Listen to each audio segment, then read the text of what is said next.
Okay, when Elder Sam gave his class, it was on the date 1/8/15. 8 is the number of is new beginnings. So I was like, new beginnings, grace, grace, grace. I was like, yeah, it's so cool, because I'm a numbers person. So go with me for a minute. Then Pastor and Elder Hardy's class was on 1/15/15. So I'm like, grace, grace, grace, grace, grace, grace. I'm like, awesome. I looked at mine and said, 1/22/15. What is that? I got 22. So I said, you know what? Let me do this. 1 + 2 + 2 is 5. Hello, boom, I'm in grace too. So now what? So that's what it is. All right. So my assignment tonight, as given to me by my pastor, was funding my vision for the win. It's halftime. As spectators, halftime is a time of rest, a time of entertainment, a time to laugh and chat, eat, maybe drink if you're one of those. But now we're not spectators. We're the players. We are the players in this. For us, halftime is not a place of rest. It's where strategy is revisited, changed, revised. Halftime is meant to help the players refocus on the second half of the game, the win. Whatever mistakes we made in the first half, it's time to readjust, make a new plan, create a new vision. It's time to get a plan in order so that you can run out and execute it. It's time to get ready for the win. Slide 1. Yeah. That's the whole scripture because I like the whole scripture. I don't have it printed on here because it's not up there. But the focus is verse 11. So if you have not been trustworthy in handling worldly wealth, who will trust you with true riches? In other words, if you can't handle what God's given you now, why was he ever going to give you any more? If he can't trust you with the little bitty tiny bit that he's given you, why would he ever give you anything else? My husband, Deacon Larry, told me something T.D. Jakes, I believe, had said recently, and I paraphrase because I'm not good at quoting. Nothing you have done or gone through is for nothing. Essentially, everything we've experienced is for a purpose, and for me, that purpose is to encourage you that you can change your future too.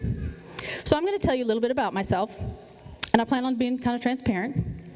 Because Hebrews 12:1 says, therefore, since we are surrounded by such a great cloud of witnesses, let us throw off everything that hinders us and the sin that so easily entangles us, and let us run with perseverance for the race that's marked out for us. I don't like reading off this paper. I feel like I'm reading a story.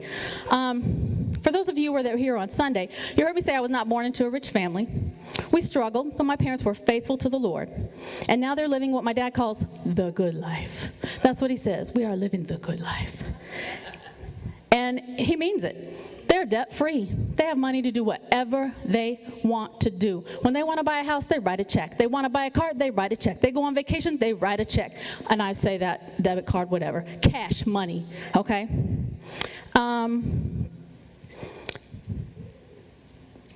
That's part of the story. That's their story. My story is this.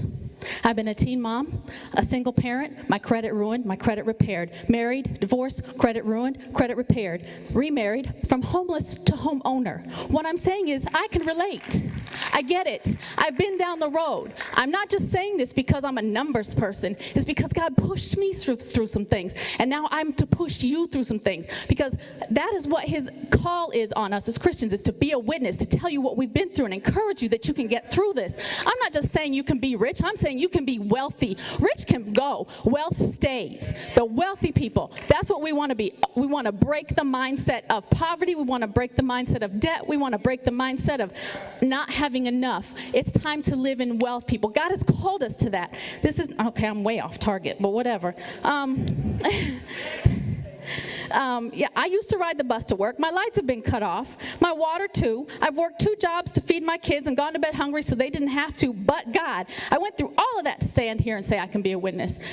You can change your children's future. You can change the cycle. You can change your inheritance. You can change your family tree. Are you ready to run with perseverance? That's the question. Because you can run for a minute, but are you ready for a marathon? Because this ain't no quick trip. You might have gotten debt real quick, but it's not going to be real quick coming out. Okay? So we need to get that in our heads. This is not a quick fix. This is a long-term commitment. Okay? But it's so worth it. It's so worth it. We stand and sing, oh, who cares? We stand and sing, I love you, Jesus, more than anything. I trust you, Lord. I'm living in overflow. But do you? As I was preparing this morning, I was thinking about that. Seems like it's easier to trust him when we're asking for something. Lord, I trust you to heal me. I trust you to fix this. I trust you to fix that. I trust you for this and I trust you for that. But when he tells us to go do something and trust him, we're like, but what had happened was, I'm not sure. And when we're praising God and saying, I trust you, God, with my finances, and he says tithe, you say, I'm sorry, God, I didn't hear that. I don't know what you're talking about. And you say, Lord, I trust you with my money. Fix my money problems. And God says tithe, and you say, I don't think I heard you right. I'm just saying, I did not hear the word tithe because you're so scared to trust him. Slide number 2. Oh, it's running, isn't it? That's way ahead. Go back to 2, please. Or was that 2? See, I'm lost without my screen. This is just sadness. Malachi 3:8-10 says, bring the whole tithe into the storehouse, that there may be food in my house. Test me in this, says the Lord Almighty. Not the Lord unmightily. The Lord Almighty says, test me in this, and see if I do not throw open the floodgates of heaven and pour out so much blessing that there will not be room enough to store for it. Are you ready for that? Are you really ready to trust God in your finances? Not the blessing side. That's the easy part. Yeah, I can take the blessing all day, every day, all day. I'll build a house, I'll build a warehouse, I'll build a barn, whatever it takes to get it. But the tithing part, the obedience part, are you ready? Are you really? Because it says, test me in this, and then I will throw open the floodgates. So you got to test him if you want floodgates to be thrown open. If you want overflow, as we cry, and that's my favorite song right now, as we cry, fill me up till I overflow. She's overflowing, see? She's filled already. She's already running the race, people. She done left y'all. She done won the race. She's like ready for the blessing. So you say, what is the answer to my financial struggle? Quit chasing paper and chase the Lord. He's got this. But I have bills, you say. I like to buy things, you say. But I want it, you say. Yeah, so put God first and let the money chase you. That's right. He said it. You put him first, tithe, he's going to get overflow. So if you put him first, money's going to chase you. I am a witness. Okay? Okay. How do you do this? First, you get your house in order. Write your vision and make it plain. And then run with it. I think my phone might not be on silent. Sorry. A budget is simply your vision written down and then implemented. Here's the thing. Like I said Sunday, a budget is simply you telling your money where to go. It's not your money telling you where to go. It's you saying, you go to that one, you go to this bill, you go to this bill, and every dollar gets a name. Every dollar has an assignment. Okay. There's like 8 copies, but whatever. Slide 3. So first get your house in order and then start running with it. It's a marathon, not a sprint. What that means is make a budget. And the crowd moans. But really, again, it's just simply you telling your money where to go. And guess what? You have control over that. You have control over it. You can change anything you don't want to be in your budget. I would recommend it's not your bills. But you can change any item. If you decide you want to change an item that you want to save for some new shoes, put it in the budget. I didn't say don't buy shoes. I said put it in the budget. It's really a simple concept. I didn't say don't go out to lunch. Put it in the budget. And if you spend money on shoes and you want it and you didn't go to lunch and you didn't have shoe money, then move it. It's your budget. Change it. It's money is fluid. Let it change. Let your budget flow. It's called a flow sheet, flow chart, because it flows in, it flows out. It flows where you tell it to go. That's the difference. You can control it. Quit being scared of the word budget, for real. It's not even scary. And it's not the Ten Commandments. It's not written in stone. Again, change it. You don't like it, change it. If you don't like the way it's working, change it. It's up to you. Your money's going to change. Your bills are going to change. Change your budget with it. It's really a simple concept. So most people would agree that they want to have good credit and a plan and money and financial stability, right? He said, okay, just making sure. You want help creating and maintaining a budget, even though most of you probably know how to make a budget, but you don't follow it. Why? Why? What are you willing to do? Are you willing to sacrifice? Hebrews 12:11. No discipline is enjoyable while it is happening. It's painful. Yep, discipline's painful, people. And a budget is discipline. But afterwards, this is the good part. There will be a peaceful harvest of right living for those who are trained in this way. So if you do it God's way, and you put it in order, and you get it all together, then you're going to have a document.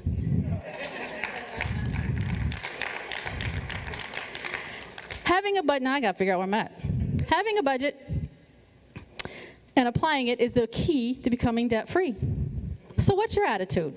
Do you need an attitude adjustment? Lately, there's a real sense of entitlement. I notice it in my children. I notice it in other people's children. I notice it in a generation. It's almost a generation of entitlement. But I deserve. Then I started watching commercials. You deserve this. You deserve a break today. The great one, MasterCard. Tickets to a concert, $500. Dinner, $200. Time with your wife, priceless. Really? I think that just cost me $700. When I could have sat at home on my couch and paid off my mortgage and went on vacation with my wife for 6 weeks. So $700 now, or stay at home and have a date and save it and put it on the back burner. And that is not, and what is the time together? I don't care if we go to a $500 concert. I want to spend time with you. Those are the things, that's priceless. Not $700, that's price, not priceless. I want to retire early as a millionaire, a multimillionaire, let me clarify. But yet, people have credit cards. You deserve it. You deserve this chair. You deserve this couch. You deserve these shoes at 18% and up interest. So what do you deserve? You deserve for us to cover your overdrafts, because if you write a check, we don't want it to bounce. No, the bank just got your money, and you just deserved a $35 fee. I deserve better than a $35 fee. If I'm not collecting it, I don't want it. That's money out of your pocket. If you get rid of your credit cards, turn off your overdraft protection, and start managing your money properly, guess what? You just gave yourself a raise, because that money's coming back to you. Slide 4. It's your responsibility to be a good steward of your money. That's a scripture that says, give everyone what you owe him. If you owe taxes, pay taxes. If revenue, then revenue. If respect, then respect. If honor, then honor. Bills are in the Bible, people. It says pay them. I'm just saying. It doesn't say don't pay your bills anywhere. We are creatures of habit, though, and we will defend our mess to the end. We don't like change. Well, if you don't change, don't expect different results. Well, the pastor says that's insanity. Same thing, different results, doesn't happen. Sorry, that's not how it works. Slide 5. So I'm trying to rush, because we might have questions or something. I don't even know what time it is. I don't even know where to look for a clock. Oh, I'm good? Okay. The top 6 reasons people don't follow a budget. Tell me, don't raise your hand, but some of this is going to apply to some of you. They want to keep up appearances, keeping up with the Joneses. Joneses are broke, people. They are flat broke. The Smiths are broke. The Joneses are broke. They all broke. Okay? Quit trying to keep up with them. Unwillingness to sacrifice. Fear of change. It's hard to want to give up those things. Addicted to stuff. Makes me feel some type of way. I get all in my feelings when I buy things. Get over it. Get over your feelings. Let it go. Get out of debt. Then you can feel any kind of way you want to, because you're going to be able to just say, I want that, I'm going to buy that, oh, I have the money for that. That's how it's going to work. Some people don't know how, and some people are just lazy. Getting out of debt and changing your future is a 7-step program. Slide 6, please. First is the emergency fund. What we recommend in the financial world is that this is imperative. This is going to be your number one goal. Within 30 days, you need to have this taken care of, and it's possible. Don't tell me it's not, because I don't believe you, especially with tax return time. Get over it. Get your $500 if you're a single, and your $1,000 if you're a couple. That's $500 apiece. This is the beginning. This is the beginning. As soon as you get that, go after that. Do everything you can. Sell your children's clothes, not that they're naked. Sell your clothes. Sell anything you can sell. Sell everything till your children think you're getting rid of them too, and get your emergency fund funded. This is the beginning emergency fund, okay? This is imperative. Once you have this, guess what? Emergencies aren't emergencies anymore. When your car breaks down, you say, oh, man, I need to pay $300 for my, I got $300 for my brakes. Never mind. Oh yeah. Well, you had 1,000, Elder Sam. Yes. So your emergencies aren't emergencies because now you have the money to fund your non-emergency emergencies. Okay? Then there's a debt snowball. We'll talk about that. That's basically paying off your debt smallest to largest because it gains momentum, and that's just snowballs turn into big snowballs that avalanche and knock that out. After that, we're going to talk to 3 to 6 months of expenses and a savings or money market account. That means your emergency fund will be fully funded. If you can put 3 to 6 months of expenses, now listen, this is after we pay off our debt, okay? The first thing is the $500 or $1,000 if you're a couple. The second thing is the snowball, paying off debt. After that, you fully fund your emergency fund, okay? And I'm going to be really transparent. Our emergency fund got us through the food truck year. Okay, we had 12 months of expenses based on Larry's salary that he took a cut when we took the food truck. And guess what we lived on? We're good. We didn't sweat and cry and freak out. We had our fund and we used it for an emergency, okay? After that, it's going to be step 4, which is 15% of your income to pre-tax retirement plans. Again, this is all way down the road. Like, I expect everybody to be paid off in 18 months. I'm just kidding, whatever. College fund, then pay off your house early and build wealth and give. Why? Because God wants us to be givers. He wants us to be able to give. He says, take care of the needy. We don't want to be the needy. I don't want to be the needy. I'm speaking for me. So if you don't want to be the needy, then get to this point and then give out. Help everybody who needs it. So for those of you that want to build a budget and run with it, the first step number 1, is to make a list of all your bills and debts. Put them in order of importance. Listen to me. Tithe. It's number 1. Okay? Tithe. Why? Because I'm trusting Him. Okay? Because sometimes when you put your bills on paper, you run out of money, but somehow, because that tithe came first, something happens. I've gotten checks in the mail, I've gotten refunds, I've gotten rebates, I've gotten gifts, I don't even know where stuff comes from sometimes. As a matter of fact, my gas bill for my house just came and it was $0. I'm like, how is that? I know I use hot water, I know I use the stove. How is my bill $0? I have no idea. Don't care, I'm not going to call them. I'm just going to let it sit there. Shh, we're not going to talk about that. After your tithe, you're going to put in your budget your emergency fund, because I want you to get the $500 to $1,000 in there ASAP, right now, okay? After that is your rent or mortgage, your utilities, your food, and then down to your credit cards and the other stuff that you have, car loans, whatever. What you think is important. If your car loan's more important than something else, then do that. Whatever, you put it in the order. Again, this is your budget. This is your money. These are your bills. I'm just telling you, I put my 4 walls first, which is going to be, God. And then my house, which is mortgage, rent, utilities, whatever that entails. Food, because you got to eat. And some of us not as much as others. Slide 7.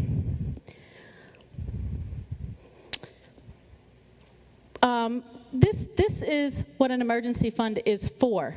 It's a cash reserve, unexpected expenses, blah, blah, blah, medical emergencies, car repairs. Next slide, please. That's not what an emergency fund is for. Guess what? Christmas is not an emergency. You know 364 days in advance what day Christmas is going to be on. I just saw a Scam Scott commercial today, right before church. Okay. This woman said, my son's birthday was in the middle of the month, and that's when things were lean, so I went to Scam Scott and got a loan. You didn't know it was going to be his birthday 364 days ago? You just now planned that? Do you realize that you just paid 360% interest? I hope your son is happy, because I would be beating you up. I'd be like, give me some money, Mommy. Forget that. But that's me. Once you have your list of needs and wants, it's time to write the budget and make it plain. I use what's called a zero-based budget. I'll have a sign-up sheet in the lobby afterwards that you can sign up if you want me to email it to you. You put in the numbers, it does the figuring for you. If you want one printed, I've got one here that you can have after service. What that means, a zero-based budget means you sign every dollar a task. Every dollar. You start with $5,000 or whatever $1,800, whatever if you want to do weekly, if you want to do monthly, whatever's best. I say monthly, typically, for people because your mortgage is monthly, or your rent, things like that. And then you go down. You start with $1,000, and then you subtract everything. And after you've paid everything, and you have $13 left, you put that $13 where? In your emergency fund. Okay? That's what you're going to do. Again, the emergency fund is your first priority, because that's going to keep you from using those credit cards, run into Scam Scott, run into wherever else you go to get money, title for loans. Okay, let me lend you the money at that percentage rate, because I'll be rich as those banks. Slide 8. That's what debt is. That's what debt is. That's me, the lender. Because for those of you who don't know, I'm a CEO of a credit union. That's me. That's the lender. You're tied to me. I love you. I don't. I want your money. I don't care about you. I don't care if I have to come take your car in the middle of the night. I do not care. We are now bound. We are bound. Next slide, please. These are the health effects that debt has on you, because it causes stress. Increased risk of heart attack or stroke. Depression, homelessness, low self-esteem. Anxiety, sleeplessness, fatigue. I can say I have stayed up all night wondering if I was going to have the money to pay something the next day, or my power was going to be off when I got home. Okay? I have not slept. There have been nights I've had anxiety and freaked out about it, especially when my kids were younger. Memory loss, high blood pressure, mood swings, because you're happy and then you realize you got a bill and now you're and now you got an attitude with everybody. Decreased ability to fight off illness and disease, so you physically get sick. Digestive problems, divorce. Money is one of the top reasons for divorce. Facebook or social media is coming up fast, but money is still number one as far as I've read so far. Broken relationships with your parents to kids, friends, and siblings. Slide 12, this is the one that impacts me. The effects on your children. Children that come from a home where parents have struggled with long-term financial debt and stress are found to be at an increased risk for mental health issues in their teen years. This can include depression, drug abuse, poor health, and low self-worth. If you don't do it for yourself, will you do it for them? Will you do it for your children, your grandchildren? If you're not worth it, if you don't care about your health, will you do it to help them? Romans 13:8. I told you God was not debt is not part of his plan. Owe nothing to anyone except your obligation to love one another. God doesn't want us living in debt, in bondage. He came so we might have life, abundant life. Debt is not God's plan for us. And what is this snowball I was talking about? We live in Florida. 13. Before we get to the snowball, let me ask you a question. Just tell me some items that you've charged on a credit card. I don't care how stupid they are. I don't care. This. Just tell me something you've charged on a credit card. Not even recent. Just sometime. Okay, I'll say I went to McDonald's on a credit card. What? Gas. What else? Mechanic. What else? Pedicure. Clothes? Anyone? Shoes? Anyone? Glasses? a trip. There you go. Paying your bills. Robbing Peter to pay Paul, we call it. Okay. Next slide. We have now charged $3,000, okay? As a group, we just charge our card to $3,000 with our pedicures, manicures, and whatever else. It's 21% interest with a 5% minimum payment of $150. You're happy. You only have to pay $150 a month. You got to go on vacation, buy some groceries, grab some lunch, went to a football game, picked up some shoes for you and the kids. At $150 a month, how long will it take you to pay this off? Any guesses? People who've taken my class, be quiet. I'm hearing 5 years. 22, please. 7 years and 10 months. That just cost you $14,400. What you charge? And the reality is that it's more than that. Because you pay your minimum payment and you charge it back up. And you pay your minimum payment and you charge it back up. So guess what happens? That $14,000, hello, Pastor. That $14,000, are you happy now? She's not happy. That little girl is not happy. Just took you 7 years and 10 months, and you paid $14,000 for that manicure. I hope you enjoyed it a lot, a whole lot. Next slide, please. I told you it's snowball time. Misconceptions about credit. People who, this is why we talk about the snowball, because we don't want you to have debt, okay? Debt consolidation is not the answer to your problem. I do debt consolidation loans for people all day long. Guess what they do? Go back and do it again. While they're paying off their debt consolidation loan, they're charging up their credit cards. Now they got double the trouble. That's not good. Bankruptcy is not the answer. Why? Because they haven't learned the behavior. They haven't changed their behavior. We see repeat. You know why there's a reason, a limitation on bankruptcy? Because people were doing it back to back to back because they didn't learn to not spend the same way. Winning the lottery is not the answer. In general, most people that have won big money end up in worse financial shape because they're financially clueless. You don't see wealthy people standing in line buying lottery tickets. You see people who don't understand that their chances of getting hit by lightning, especially in Florida, are higher than winning the lottery. And that once they get the money, they buy these houses not knowing that there's property tax. So now I can come take your house from you for $2,000 because you didn't know. Consumer counseling services are not the answer. They're in it for the money too. They say we're free. They're a not-for-profit organization, so is a credit union, but we like to make money. Somebody's paying those people to counsel you. Guess who's paying them? Your debtors. The people who, your lenders rather. Because what they do is they say, well, we're not going to charge you, and they talk to us. And they say, we want 3% of whatever payments we give you. My argument as a credit union is no, I'm a not-for-profit too, so no. But banks will say yes. But guess what we do? We just add that on to what you owe us. So you're still paying. You just don't see it, okay? And you have the power to negotiate all of your debts with all of your lenders yourself. You don't need anybody else to call for you, and you certainly don't need to pay for it.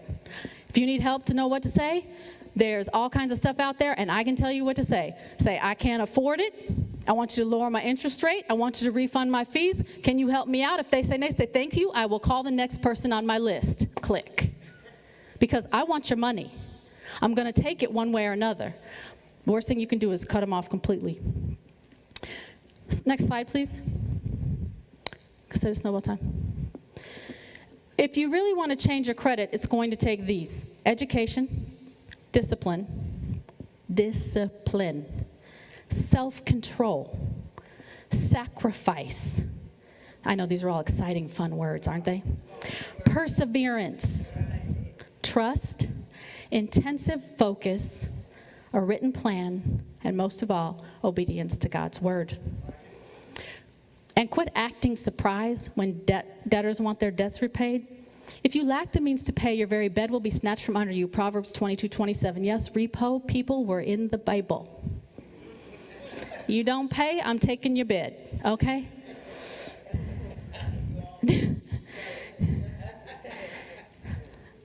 Next slide, please. I think my pages got out of order or something. Okay, that was it. All right.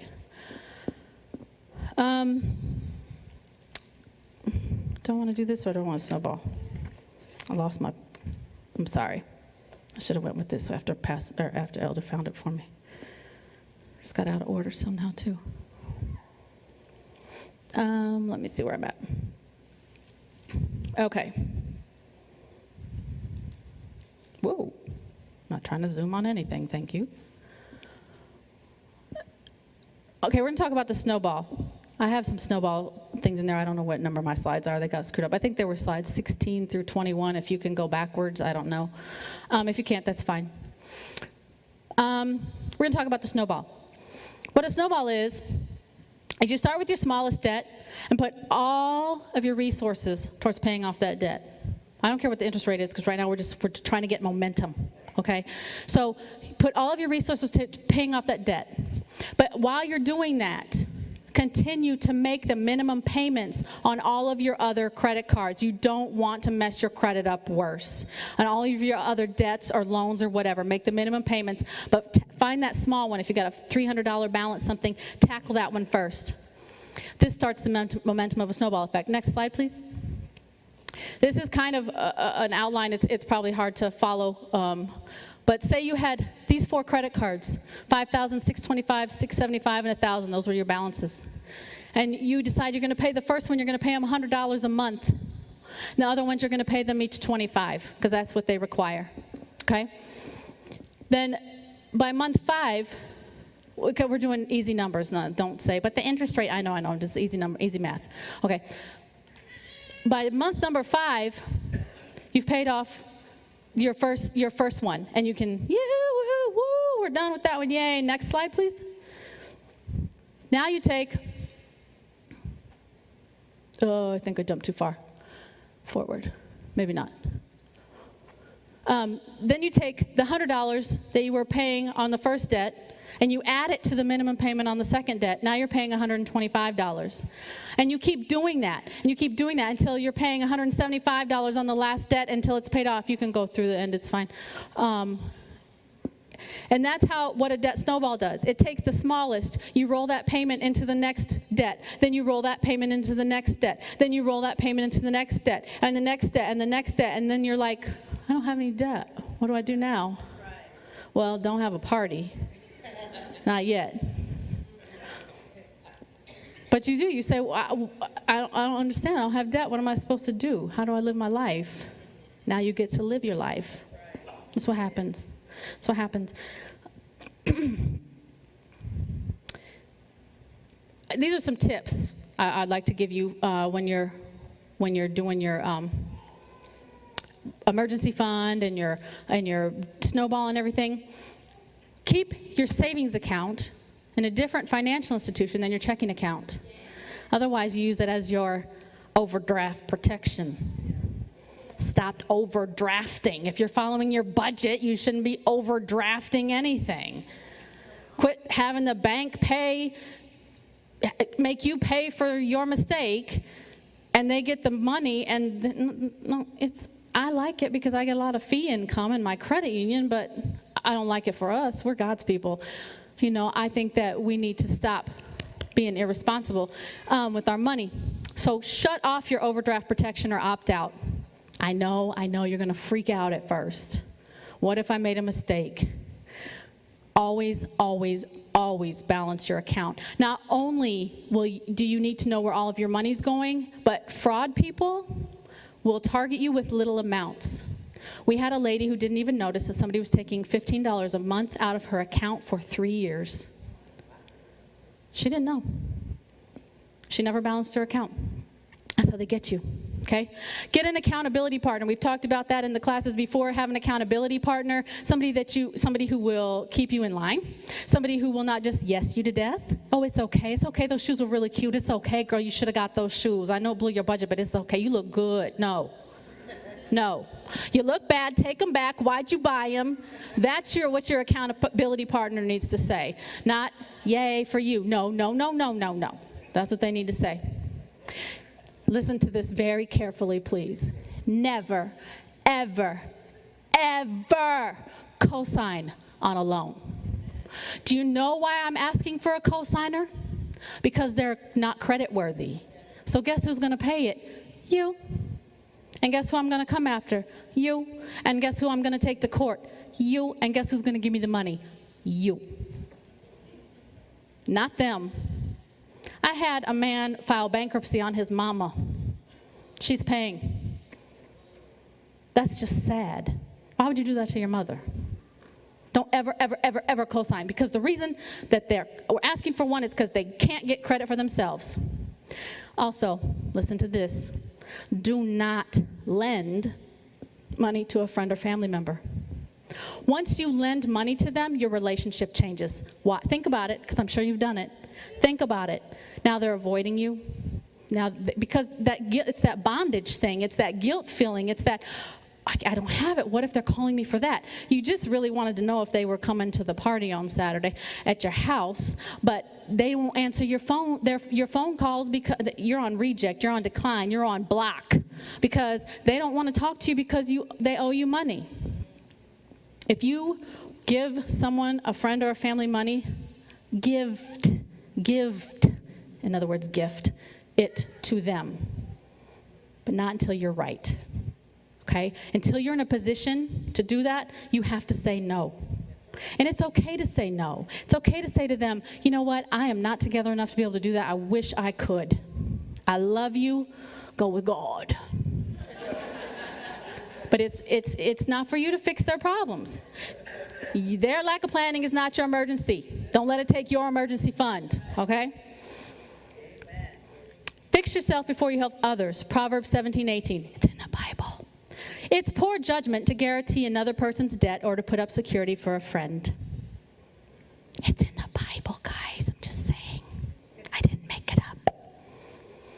Avoid rent-to-own, scam Scott, payday loans, title loans, all those things that charge you 3,000% interest. It's ridiculous. Keep a diary of where you spend. The first place you look is at your savings and checking accounts. Where are you sliding that debit card? Where are you sliding it? Matter of fact, get rid of that debit card. Pay with cash. You know why? Because this is hard to do. Because this is hard to do. When you go up to and you say, I really like that soda look. Nope. This green, something about feeling money in your hands. You want to keep it. You want to hold it and hug it and love it.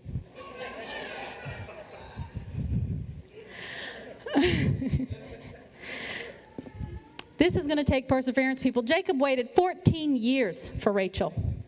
Patience, perseverance, focused. He was tricked by Laban. Larry and I have something we call it Labanomics. We're going to probably take off on that. But Labanomics, the bait and switch.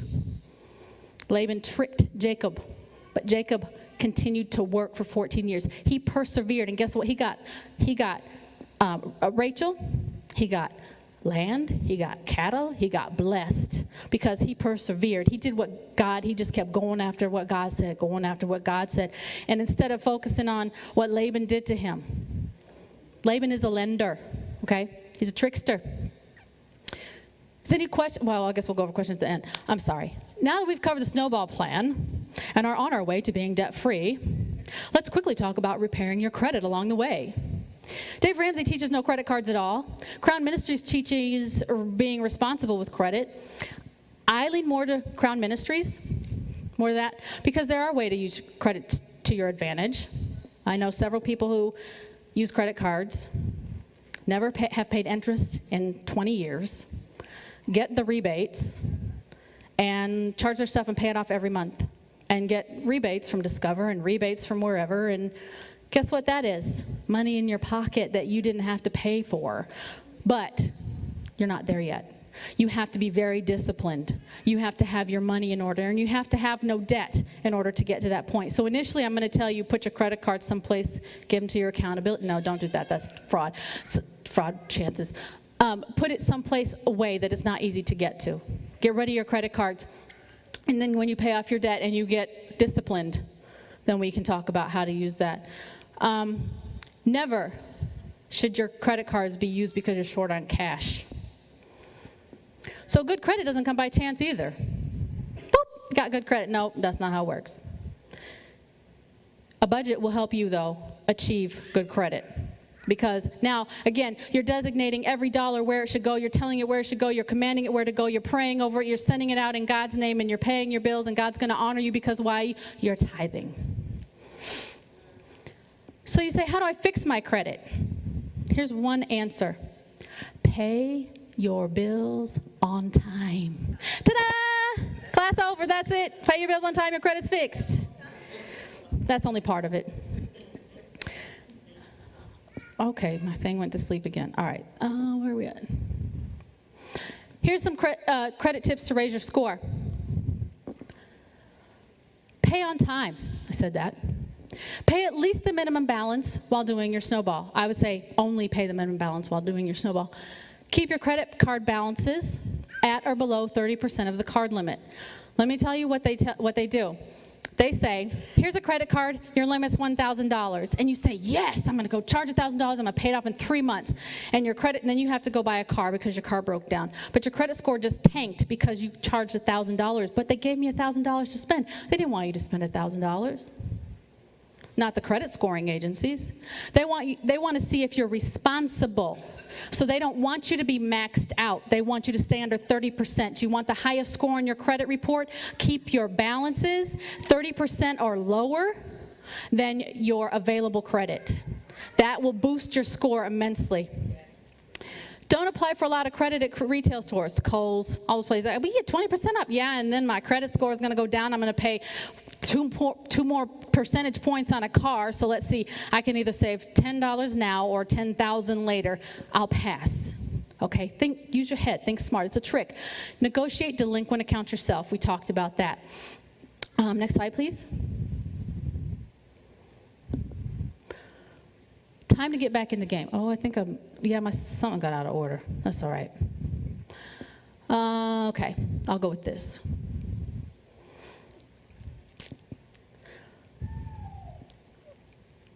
Okay.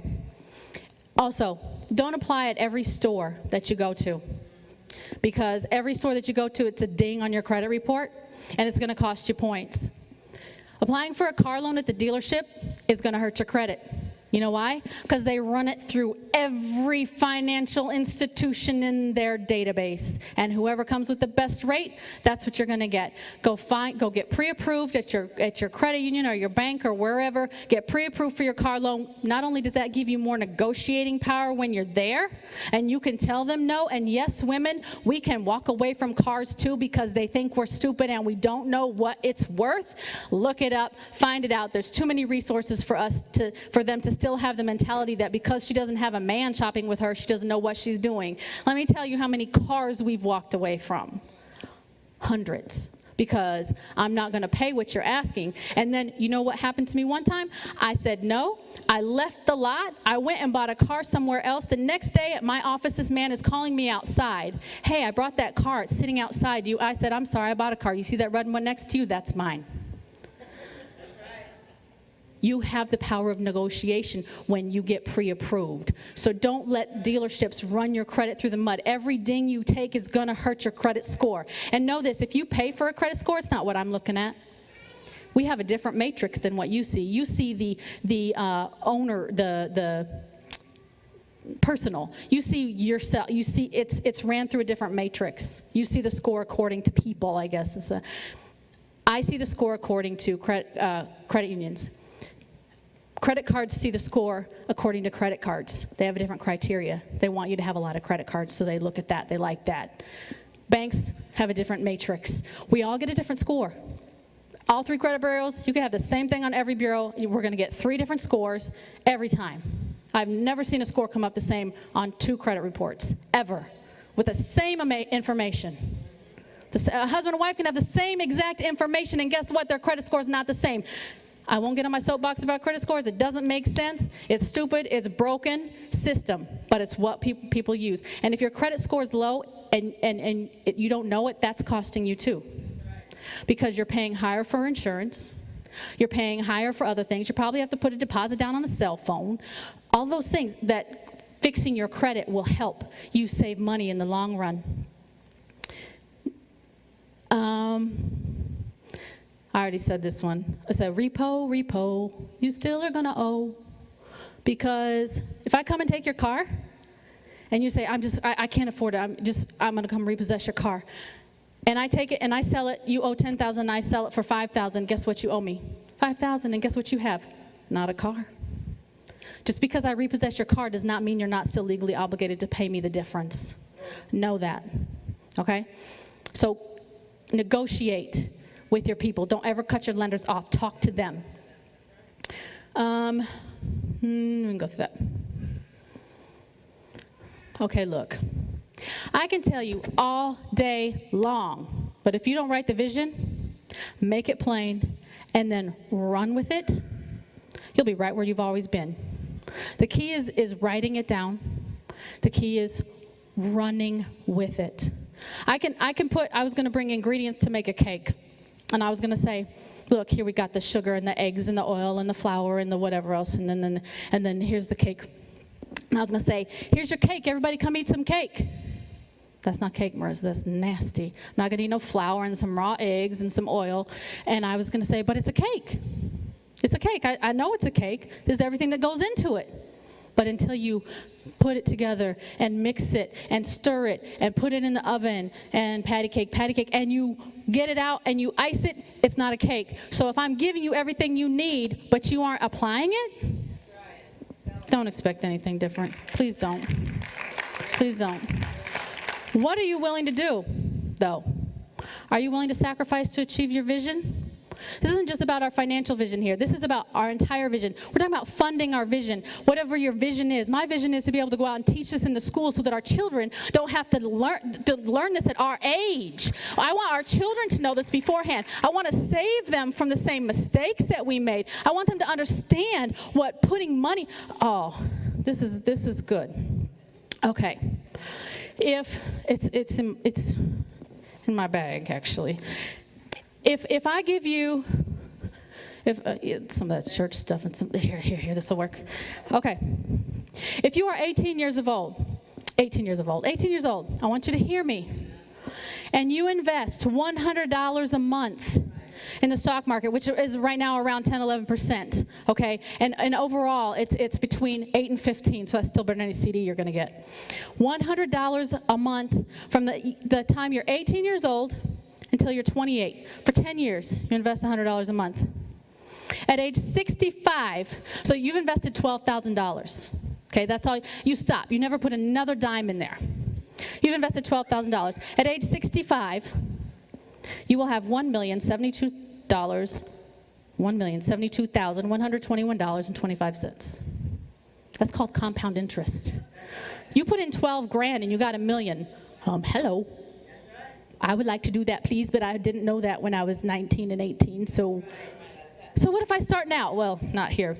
28 years old, and you go and you put $100 a month in that same account every year until you're 65. Now you've put $100 a month for 37 years in your account. Same interest rate and everything else. So now you've invested $44,400. Guess what you're going to get? Only $568,165.32. You're never going to catch up to the person who started younger. Start now. Start now. Be smarter. This is what I want to teach our young people. Do you know what it would be like to go into a school and say, you don't have to live in poverty, you can be a millionaire? And show them that they can be a millionaire for $100 a month? You can go to McDonald's and make $100 a month when you're living with your mama. Come on. Put it away. Don't get into debt. Don't get into credit cards and all that other stuff. Sorry, that was a side note. I do that a lot. I get off on side notes. Okay. So what are you willing to do? Are you willing to sacrifice? Are you willing to do what you need to do? Trust God. Trust God. He said, test him in this, and he will overflow you. Now, he'll give you a little something. He will overflow you. I am a witness. Put your tithe first. Then I want you to do your emergency fund, and then I want you to work on your debt snowball. Money doesn't have morals. You do. Money's not good or bad, it's just money.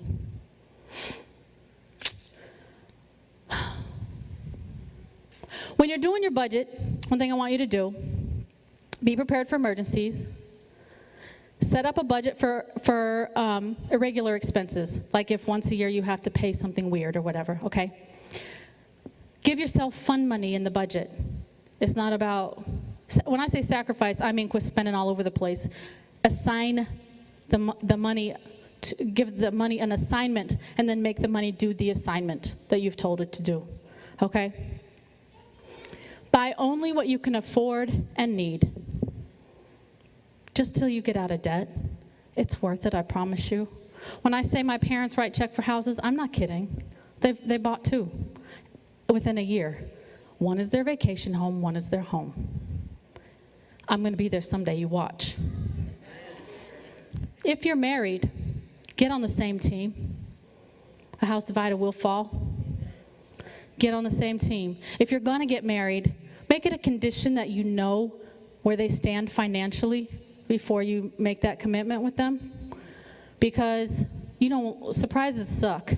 Especially when you're going to go buy a house or something. And now all of a sudden you can't get it because somebody didn't tell somebody something. That's not a good thing. That'll destroy you quickly. Sorry, I just said that in church, didn't I?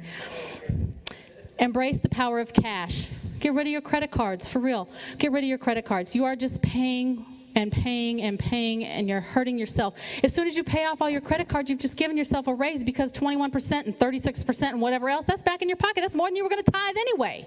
Why aren't you paying God? Why are you paying the bank? Your 21% and your 30-something% and your 300 and something if you're going to scam Scott. Come on now. 10% is all he's asking for, and you're giving all these credit card companies double, triple, quadruple, and 100 times that. Just do it. Just get rid of debt. Pay God first. Get rid of your debt. To me, it's a really simple concept. I did not say it was easy to do. I said it's a simple concept. Why? Because obeying God is a simple concept. I did not say it was easy. He told me I had to get up here and talk. You know what I said? No, I'm not. No, I'm not. I'm not going to talk in front of nobody. You must be lost your mind. Jesus, I rebuke that in the name of Jesus. And then he said, what'd I tell you? Okay, I'm going to go. I'm going to go up there and talk, Jesus, because you said to, and I'm going to be obedient. So now, once you have your budget and you're running with it and you're doing all these things, you have your emergency fund and everything else, you're going to see that life just kind of starts to even out. Your emergencies aren't emergencies because you can pay for them, and you have money to live, and you don't stress, and everything is just better. Woosah. Woosah. It's such a good feeling. Such a good feeling to be out of debt. I guess I will wrap up with this. Again, I will have a sign-up sheet in the lobby for people who want a electronic budget form, zero-based budget. You put it in one column, and it does all the figuring for you. As long as you don't screw up that second column, you're good. If you do, you hit that undo button at the top of the Excel spreadsheet until you get back to where you know you were supposed to be. That's my God-saving gift right there, that undo button. It's time for us, now that halftime is over, to go back out, get back into the game, run with a new purpose, run for the win, run towards the touchdowns that we need to make, and do it all for His glory, because He's God, He's awesome, He's going to take care of it, He's got you, He's always had you, He's never going to leave you, He loves you more than anything, He sacrificed for us. Can we do a little sacrifice for Him? He's all that and a bag of chips. And I can just say, God is awesome. So thank you so much. Sorry about the delay in the beginning. Going to shut it. Wow.